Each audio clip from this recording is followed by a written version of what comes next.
तो सर मेरा एक सवाल है कि जैसे आपने स्कीम्स की बात करी, चाहे वो एसजीबी हो, सोवरेन गोल्ड बॉन्ड हो, या कई सारी मोनेटाइजेशन स्कीम भी गवर्नमेंट ने शुरू की, उसका रिस्पांस भी बहुत अच्छा मिला और उस पर रिटर्न भी लोगों ने ठीक ठाक कमाया। मतलब तो सरकार, आपको लग रहा है कि जब सोने के दाम में इतनी तेज़ी आ रही है, तो आप अभी बता भी रहे हो कि हो सकता है सरकार और भी आगे इस तरह की स्कीम्स लाए, तो क्या आम जनता को इस तरह की स्कीम्स और देखने को मिल सकते हैं? देखिए, सरकार ने सॉवरेन गोल्ड बॉन्ड चालू किया था और गोल्ड मोनेटाइजेशन स्कीम चालू करी थी। जी। तो जो जीएमएस स्कीम है उसके अंदर कुछ समस्याएं आ गई थी स्कीम के अंदर, जिसके रहते स्कीम ने टेक ऑफ नहीं किया। मतलब सोना कहाँ से आया वो दिखाने वाली बात थी। आप कहाँ जमा करा के उसकी गुणवत्ता चेक कराएंगे वो एक करने वाली बात थी। फिर किस रिफाइनर से वो जमा होकर और बैंकों में जाएगा, वो सब प्रणाली मुझे मानना है सरकार इंप्रूव करेगी। हाँ, परंतु ये जरूर है कि सोवरेन गोल्ड बॉन्ड सरकार ने बंद कर दिया है एज ए स्कीम। क्योंकि उसमें क्या होता था कि सरकार आपसे पैसा लेती थी और सरकार सोने के अंदर आपको पैसा वापस करना होता था।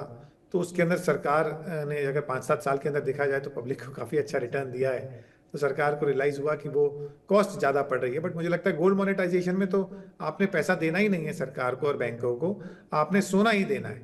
तो जो सरकार सोना लेगी, सोने का सोना आपको वापस कर देगी, तो उसमें सरकार को दाम बढ़ने घटने से कुछ फर्क नहीं पड़ेगा, कुछ नुकसान नहीं होगा। तो मेरा जी। मानना है सरकार और भी अलग तरह से स्कीम लाएंगी जिससे आम आदमी, आम निवेशक सरकार के पास या बैंकों के पास सोना जमा करा सके। जी, अब बात करते हैं आम आदमी की। सोने के दाम इतने तेज़ी से बढ़ रहे हैं, तो क्या आम आदमी के लिए फ़ायदेमंद है या नुकसान है? क्योंकि मान लीजिए अगर शादी ब्याह का सीज़न आने वाला है, अभी वेडिंग सीजन में और दाम बढ़ेंगे, क्योंकि जो अमूमन बढ़ते हैं, तो ऐसे में आम आदमी को क्या करना चाहिए? आम आदमी के परिप्रेक्ष्य में बताइए थोड़ा। देखिए, सोने में तो हमेशा एक तरफा ही रहा है। भारत के अंदर सोना देखा जाए तो 20 सालों में 2,500 से आज सोना 85,000 है। जी। तो वो देखते हुए तो एक बड़ी बात, छोटी बात यही दिखती है कि आप जिस जिस क्वांटिटी के अंदर आपकी सेविंग्स है उसमें कुछ ना कुछ पार्ट 50% वगैरह सोने में डालें आज के भाव को देखते हुए। हाँ, परंतु ये मतलब ये तो देखिए दो तरफा समस्या है कि जो आपके पास सोना है उसकी दाम बढ़ गया, वो तो फायदा हो गया। परंतु यदि आप शादी का सीजन है कुछ भी और आपको और ज्यादा सोना खरीदना है, तो उसके अंदर आपको पैसा जो है काफी ज्यादा देना पड़ता है। मतलब यदि सोच के चलिए 10 ग्राम की कोई चेन खरीद रहा था आज से 10-15 साल पहले, तो उसका महज खर्चा जो था वो 8,000 10,000 रुपए था। आज वो चीज 80,000 70,000 मतलब लाख रुपए पहुंचने वाली हालत के अंदर है। तो वो तो बात ठीक है, जो भारतीय सभ्यता के अंदर लोग सोने के अंदर इतनी वैल्यू रखते हैं और आपस में शादी के दौरान सोना स्त्री धन के फॉर्म में दिया जाता है एक स्त्री को कि वो अपनी लाइफ में सेविंग रखे, उसकी कॉस्ट काफी बढ़ गई है। बट ओवर द पीरियड उसका रिटर्न भी आता है और वो चीज कभी भी कैश होने वाली है। तो वो खर्चा नहीं होता, आपका निवेश ही होता है। तो उसको उस पिंच ऑफ सॉल्ट के साथ खरीदा जाए कि ये मेरी वैल्यू स्टोर्ड है, ना कि उसे खर्चे की तरह देखा जाए, क्योंकि आपको हर एक आदमी को पहले उसका फायदा मिला है। तो उसके अंदर नेगेटिविटी उससे ज्यादा है नहीं इस बात में। जी, सही कहा सर आपने। सर एक सवाल मेरा ये है, जो वर्ल्ड गोल्ड काउंसिल है, उसकी जो रिपोर्ट आई थी अभी कुछ दिन पहले, तो उसमें कहा गया था डिमांड काफ़ी बढ़ी है।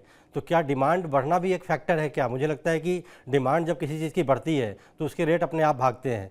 तो बाकी तो जो इंटरनेशनल लेवल पे आपने बताया, ट्रंप के बारे में बताया, टैरिफ बताए, और रुपए की, डॉलर की जो सीक्वेंसेस है उसके बारे में बताएं, तो एक जो डिमांड फैक्टर है वो भी बहुत काम करता है, क्योंकि कई सारे ज्वेलर्स एसोसिएशन भी जो हैं वो डिमांड को सबसे ऊपर रखते हैं। और जैसा कि आप देख रहे हैं कि अब सीज़न आने वाले हैं, तो मुझे लगता है डिमांड और ज़्यादा बढ़ेगी। तो इस पे क्या कहते हैं आप? मतलब एसोसिएशन के तौर पे क्या हो सकता है आगे? देखिए, जो सोने के दाम, भारत की डिमांड की जो हम बात कर रहे हैं वो अंतर्राष्ट्रीय पूरे डिमांड के सामने उतना बड़ा नंबर नहीं है। हाँ, जी। परंतु ये जरूर है कि हम हमेशा के खरीदार हैं, हम हमेशा से खरीद रहे हैं। तो भारतीय डिमांड एक कंसिस्टेंट डिमांड है।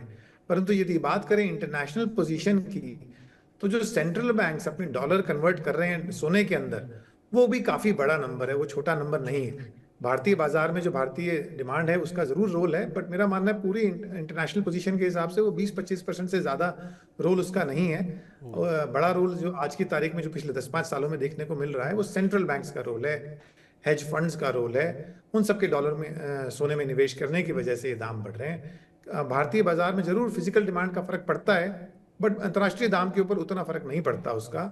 अंतर्राष्ट्रीय डिमांड के ऊपर तो पूरे साल की डिमांड जितनी दिखती है उसका जाके कुछ इम्पैक्ट आता है। असली तो दाम आज की तारीख में अंतर्राष्ट्रीय अनिश्चितताओं से ही बढ़ रहे हैं, ये सत्य है। जी।